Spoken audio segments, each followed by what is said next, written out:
अस्सलामु अलैकुम वरहमतुल्लाहि वबरकातुहू। आज हम रियाजी जमा चाहरुम सबक नंबर 9 इबारती मिसालें जमा तफरीक। इसके पहले पहला सवाल नंबर 1 हमने डाल दिए, उसके बाद सवाल नंबर 2 भी यूट्यूब पर डाल दिए। अब तीसरा सवाल है, सवाल नंबर 3।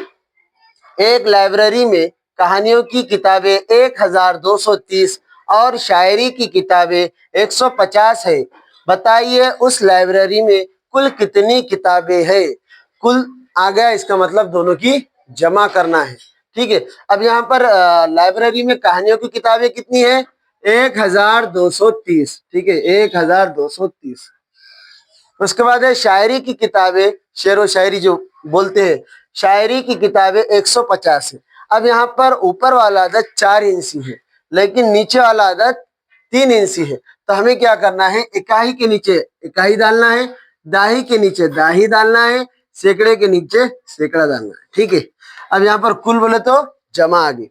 अगर इकाई के नीचे इकाई नहीं डाले और इस जानिब से करे तो जवाब क्या आ जाएगा?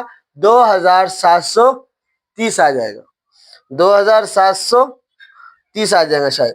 ठीक है, तो सही तरीके से करना है। इकाई के नीचे इकाई, दाही के नीचे दाही, सैकड़े के नीचे सैकड़ा, और हजार में दूसरा अदद हजार अदद का नहीं है, चौथा हिस्सा नहीं है, तो यहाँ पर खाली रहेगा। ठीक है, अब यहाँ पर जमा करना है। सिफर में सिफर मिलाए सिफर, 3 में 5 मिलाए 3 में 5 जमा करना है। 3 के आगे गिनो, 4 5 6 7 8, यहाँ पर लिखना है 8। ठीक है, 2 में 1 मिलाना है, 2 और 1 3,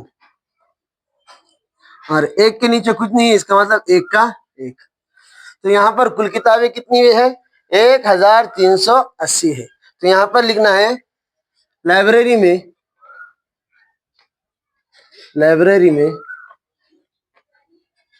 कुल किताबें 1380 है। ठीक है, तो यहाँ पर हमने क्या करे, पहले सवाल पढ़े। यहाँ पर कहानियों की किताबें 1230 थी, पहला अदद, और शायरी की किताबें 150 हमने यहाँ पर तरतीबवार रखे। उसके बाद बताइए उस लाइब्रेरी में कुल कितनी किताबें थी। तो इसलिए हमने क्या करे, जमा करे। कुल कहा, दोनों की जमा करे, सिफर में सिफर मिलाए, जवाब सिफर आया। 3 में 5 मिलाए 8, 2 में 1 मिलाए 3, 1 में कुछ भी नहीं मिलाए 1। तो यहाँ पर जवाब में है लाइब्रेरी में कुल किताबें 1380 है। ठीक है, अल्लाह हाफिज।